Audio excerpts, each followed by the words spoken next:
April 1945. The air in Königsberg smells like brick dust, sulfur, and the cold sweat of a dying empire. Deep underground, General Otto Lasch stares at a piece of paper that will end 700 years of German history. As he signs the surrender, he looks at the walls as if the concrete is hiding something far more precious than his own life. The Russians are coming.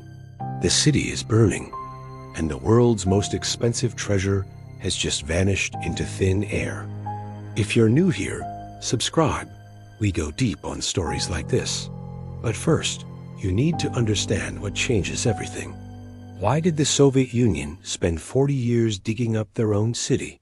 Why did the KGB create a special department for old sewer maps? Welcome to Kaliningrad, or, as the ghosts here still call it, Nigsberg. This is not just a city.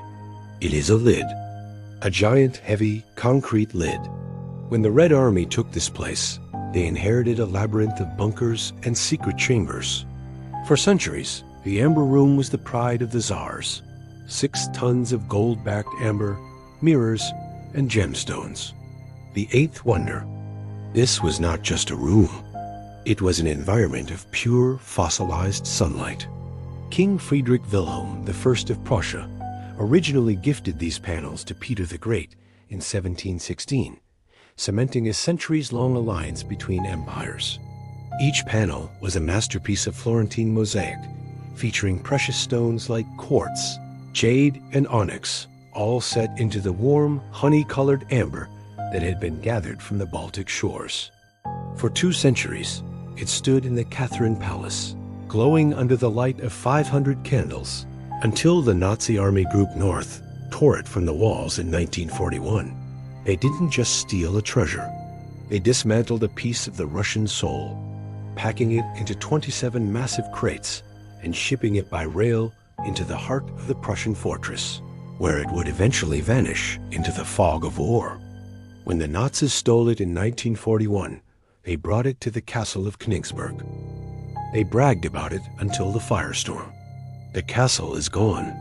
The Soviets blew it up in 1968. In its place, they tried to build the House of Soviets, a brutalist monster. But the building was never finished, because the ground kept sinking. The earth refused to hold it, pulling it down into the mud. Let's talk about the Bunker of Lasch. When you walk down those steps today, the air feels heavier. This is where command collapsed. The Soviet engineers discovered the bunker was connected to a drainage system that could flood entire sections at the turn of a valve. Did Otto Lasch use those valves to drown the Amber Room? To bury it so deep, the enemy would have to drown for it? The engineering of the Lasch bunker remains a terrifying testament to German defensive doctrine. It wasn't just a shelter. It was a node in a subterranean nervous system. When the Soviet 11th Guards Army began their final assault, the German engineers activated Scenario Black. This involved the tactical flooding of the lower galleries, not just to stop the infantry, but to entomb the archives and looted wealth that couldn't be evacuated. Imagine the scene, the lights flickering out, the sound of rushing water filling the dark stone corridors, and the last German guards sealing the iron hatches from the outside, knowing that whatever was left behind would be preserved in a cold, watery grave that no diver could safely navigate for decades. In Kaliningrad today, diggers, like Ivan, navigate half-flooded tunnels, dodging unexploded ordnance and toxic gas in the shadows. These diggers operate in a world where the map changes every time it rains. The soil of Kaliningrad is notoriously unstable, a mix of ancient marshland and shattered masonry. In the 1990s, after the fall of the Soviet Union, a black market for Prussian artifacts exploded. These explorers aren't looking for the Amber Room alone. They are hunting for Nigsberg silver, the hidden stashes of jewelry and coins that German families buried in their backyards before fleeing the Red Army. They use illegal high-frequency metal detectors and homemade oxygen rigs to reach vaults that haven't seen a human face since the 1940s. Many of them never come back up, lost to pockets of ancient methane or the sudden collapse of rusted rebar that has been rotting in the damp earth for 80 years. In 2024, Ivan found a bricked-up wall. He didn't find gold. He found hundreds of children's shoes, neatly stacked. This isn't just about gold. It's about people erased. We all fear being forgotten under the concrete of the next generation. The mystery took a dark turn in the 90s.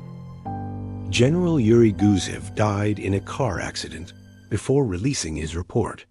Alfred Rode, who last saw the room, died mysteriously. Their death certificates were faked. Is it a curse or a cover-up? The list of victims linked to the Amber Room investigation is disturbingly long. Take the case of Georg Stein, a prominent researcher who claimed to have found the definitive trail of the crates in the 1980s. He was found dead in a Bavarian forest, his body mutilated in a way that suggested a ritualistic warning rather than a simple murder. Then there was the mysterious fire at the local archives in the early 2000s, which destroyed the only remaining blueprints of the castle's lowest sublevels. Every time a private investigator or a rogue historian gets close to the iron-lined chamber, the machinery of the state or something even older intervenes. It's as if the treasure has developed its own immune system, striking down anyone who dares to bring it back into the light of the 21st century. In 2026, radar found a massive anomaly, an iron-lined chamber 30 meters down. The government cordoned it off immediately. Kaliningrad remains a city built on top of a secret. If they find the room, they prove the city's Prussian past.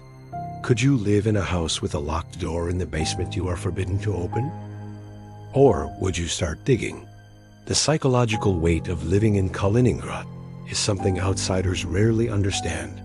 You are constantly aware that your modern apartment, your favorite park, and your children's school are all sitting on top of a ghost city.